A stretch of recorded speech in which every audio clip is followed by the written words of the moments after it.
Welcome to my channel Hollywood in Short with ज्योति।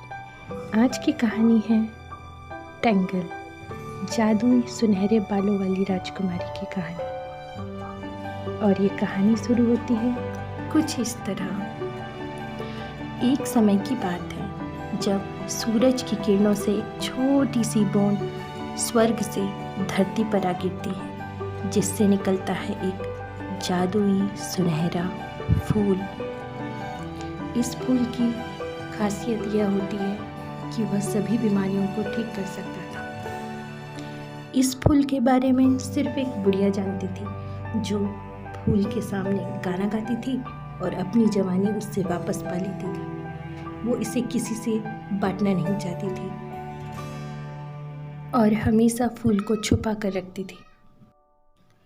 कुछ समय बाद नदी किनारे एक राज्य बस जाता है, जहाँ एक राजा और रानी राज करते हैं। रानी जब गर्भवती होती है तो वह बहुत बीमार पड़ जाती है। तब वैद्य राजा से उस जादुई फूल के बारे में कहता है और सैनिक उस फूल को ढूंढने निकल पड़ते हैं और उस फूल को ढूंढ निकालते हैं। उस फूल की मदद से रानी ठीक हो जाती है और एक बेटी को जन्म देती है, जिसके सुंदर रेशमी बाल होते हैं। बेटी के जन्मदिन पर राजा आसमान में कंदील छोड़ते हैं, पर ये खुशी ज़्यादा समय नहीं रहती। एक रात वही बुढ़िया, जिसका नाम गोथल होता है, वह रात में राजमहल आती है और उस नन्ही राजकुमारी को देखती है।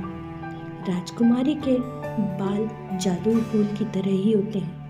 बुढ़िया कैंची से राजकुमारी के बाल काटती है, पर बाल के कटने पर उसका जादू खत्म हो जाता है। तब वह उस नन्ही राजकुमारी को अगवा करके ले जाती है और सारे महल में उदासी छा जाती है। राजा और प्रजा अपनी प्यारी राजकुमारी को वापस पाने की उम्मीद में हर साल उसके जन्मदिन पर आसमान में सैकड़ों कंदीलें छोड़ते हैं, पर राजकुमारी नहीं मिलती।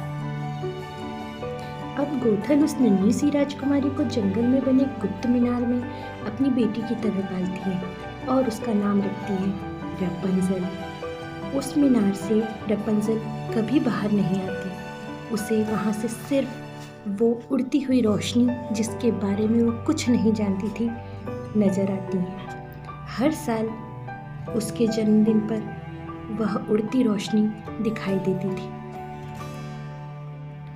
अब रपुंज़ल बड़ी हो जाती है और उसका पूरा दिन काम करने, पढ़ने, चित्र बनाने और खाना पकाने में निकलता था।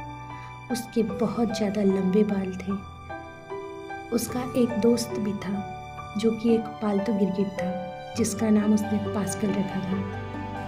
अगली सुबह उसका 18वां जन्मदिन होता है। वह पास्कल से बातें करती है और सोचती है कि माँ से उसे क्या तोहफा मांगना चाहिए। वह चाहती है कि वो उस उड़ती हुई रोशनी को करीब से देखे।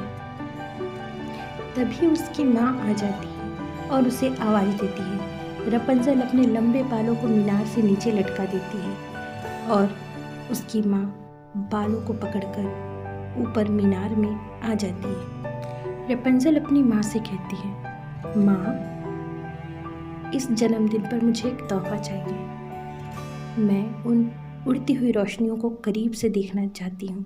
मैं बाहर जाना चाहती हूँ। इतना सुनते ही गोथल को गुस्सा आ जाता है और वह उसे डराती है कि बाहर की दुनिया गुंडे बदमाशों से भरी हुई है और रपुंज़ल बाहर की दुनिया में अपने आप को नहीं संभाल सकती, इसलिए उसे मीनार से कभी बाहर नहीं जाना चाहिए। और इतना सुनकर रपुंज़ल भी डर जाती है। इधर महल में 3 चोर घुस आते हैं, जिनमें एक का नाम फ्लिन राइडर होता है। वह राजकुमारी का ताज चुरा लेता है और अब शाही सेना उनके पीछे होती है।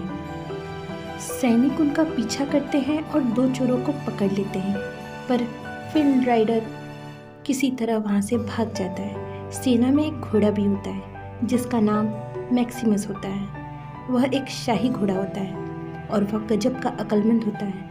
वह राइडर का पीछा करता है।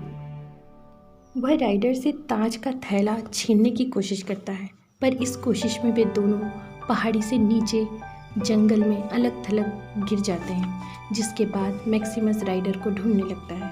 पर राइडर एक छिपी हुई गुफा के अंदर चला जाता है और उसे वहाँ दिखाई देती है खूबसूरत मीनार, जिसके अंदर रपुंज़ल रहा करती थी। राइडर मैक्सिमस से बचने के लिए उस मीनार पर किसी तरह चढ़ जाता है, पर अंदर जाते ही रपुंज़ल उसे लोहे के तवे से मारकर बेहोश कर देती है और उसे अपनी अलमारी में छुपा देती है।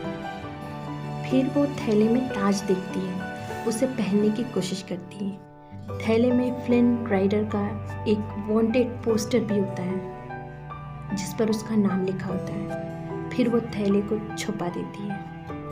तभी उसकी माँ आ जाती है और वह नीचे से आवाज़ देती है, ओ रपुंज़ल, मुझे ऊपर उठाओ। और रपुंज़ल उसे अपने लंबे बालों से ऊपर मीनार में ले आती है। रपुंज़ल मदर गोथल को बताना चाहती है कि उसने किस तरह एक आदमी को अलमारी में बंद करके रखा है, पर मदर उसकी बात सुनती ही नहीं है। वो उससे कहती है कि तुम किसी भी कीमत पर बाहर नहीं जा सकती। और रपुंज़ल राइडर के बारे में बताने से पहले ही रुक जाती है। रपुंज़ल कहती है, ठीक है माँ, मैं नहीं जाऊँगी, पर अब मुझे एक नया रंग चाहिए, सीपियों से बना सफ़ेद रंग। और गोथल इसके लिए तैयार हो जाती है। मदर गोथल रंग लेने चली जाती है। उसे वापस आने में 2 से 3 दिन लग सकते थे। अब रपुंज़ल फ्लिन राइडर को अलमारी से बाहर निकालती है और उसे कुर्सी पर अपने ही लंबे बालों से बांध देती है।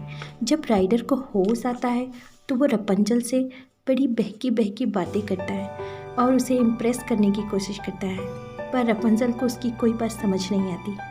वो रपुंज़ल से अपना थैला मांगता है, पर रपुंज़ल उसे धमकाती है और वो उससे पूछती है, तुम यहाँ क्यों आए हो, तुम कौन हो?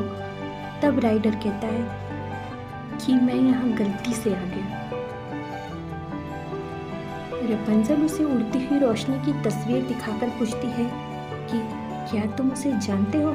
तब राइडर उसे बताता है कि ये तो कंदील है, जो खोई हुई राजकुमारी के लिए हर साल आसमान में उड़ाए जाते हैं। तब रपुंज़ल कहती है, राइडर, मैंने तुम पर भरोसा करने का फैसला किया है। तुम मुझे कंदील दिखाने ले जाओगे और वापस मीनार में छोड़ोगे, तब मैं तुम्हें तुम्हारा थैला वापस लौटा दूंगी। और मैं वादा करती हूँ। पास्कल भी हाँ में सिर हिलाता है और फ्लिन राइडर इस चीज़ के लिए तैयार हो जाता है। दोनों मीनार से नीचे उतरते हैं और रपुंज़ल 18 साल में पहली बार मीनार के नीचे लगी घास पर पैर रखती है। वो बहुत खुश होती है, पर माँ के गुस्से से भी डरती है। पर उसका कंदील देखने का सपना उसे आगे बढ़ने का हौसला देता है और वह अपने सफ़र पर निकल पड़ती है। इधर मदर गोथल समय से पहले ही घर वापस लौट जाती है, पर रास्ते में उसे शाही घोड़ा मैक्सिमस दिखाई देता है और वह घबरा जाती है। वह भागते हुए मीनार की तरफ आती है, पर रपुंज़ल वहाँ नहीं होती। उसे वहाँ फ्लिन राइडर का थैला मिलता है और वह रपुंज़ल को ढूंढने निकल जाती है। अब इधर राइडर रपुंज़ल को डराने की कोशिश करता है ताकि वह कंदील देखने का इरादा छोड़ दे और वापस घर चली जाए। इसलिए वो उसे बदमाशों की एक टोली के बीच ले आता है, पर रपुंज़ल के कंदील देखने के मासूम सपने को सुनकर सभी बदमाशों का दिल पिघल जाता है। तभी वहाँ सैनिक आ जाते हैं। मैक्सिमस भी आ जाता है और राइडर और रपुंज़ल को गुप्त सुरंग से भागना पड़ता है और एक बड़े से बांध के पास वे निकलते हैं। पीछे पीछे मैक्सिमस और सैनिक आते हैं। वो 2 चोर भी राइडर का पीछा करते हैं। वहाँ मैक्सिमस और राइडर की लड़ाई होती है, जिसमें बांध टूट जाता है और रपुंज़ल और राइडर एक छोटी सी गुफा में फंस जाते हैं। गुफा पानी से भरने लगती है और अंधेरे की वजह से कुछ नहीं दिखाई देता। तब राइडर उसे अपने बारे में सच बताता है कि उसका नाम राइडर नहीं, यूजीन है।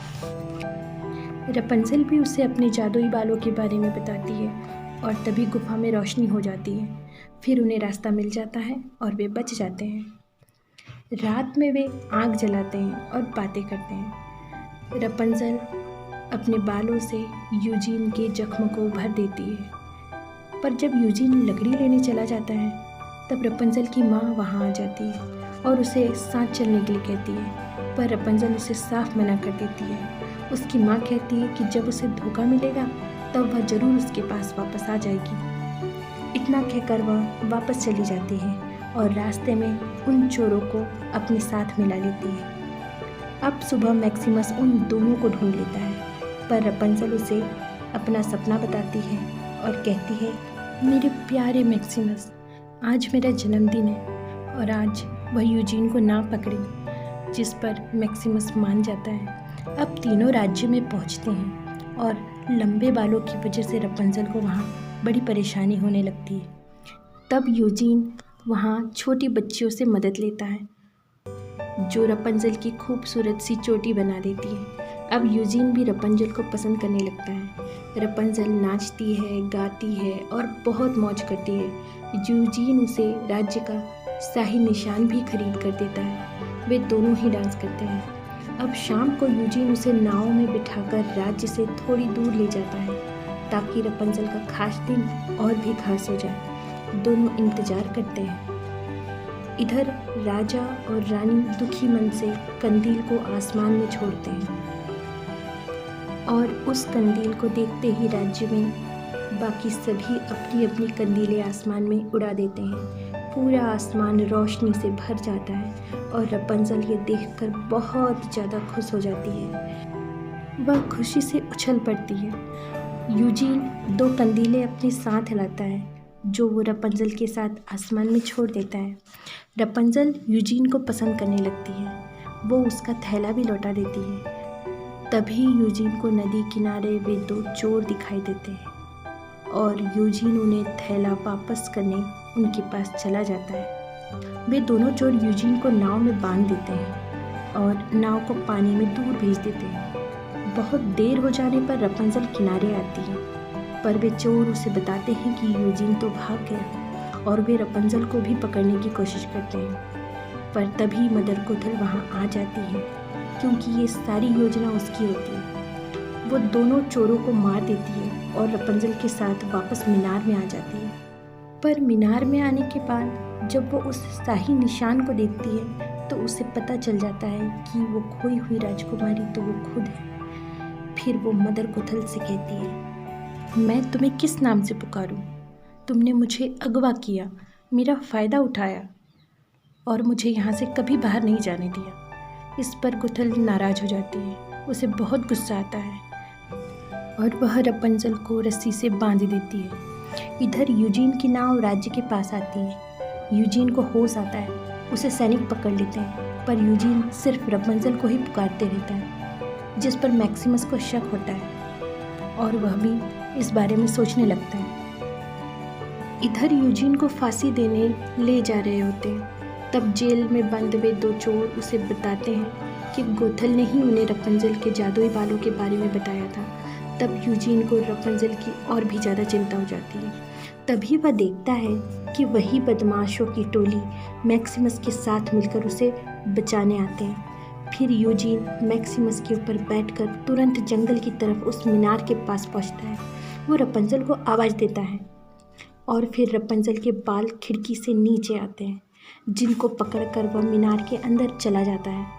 पर सामने रपुंज़ल को बंधा हुआ देख कुछ समझ पाता कि तभी गोथल उसे चाकू मार देती है और यूजीन घायल हो जाता है। अब रपुंज़ल यूजीन को बचाने के लिए माँ से वादा करती है कि अगर वह यूजीन को बचाने देगी तो वो जैसा कहेगी रपुंज़ल उसकी सारी बात मानेगी। इस पर गोथल मान जाती है। पर जैसे ही रपुंज़ल यूजीन के पास जाती है, यूजीन कांच के टुकड़े से उसके बाल काट देता है और रपुंज़ल के जादुई बाल हमेशा के लिए अपना जादू खो देते हैं। अब जादू खत्म होते ही गोथल वापस एक भयानक बुढ़िया में बदल जाती है। पास्कल उसे मीनार से नीचे गिरा देता है और वह बुढ़िया मर जाती है। इसके बाद रपुंज़ल यूजीन को गले लगाकर बहुत रोती है और उसका एक आंसू यूजीन के गाल पर गिरता है और तभी जादू होता है और इस जादू से यूजीन की जान वापस लौट आती है।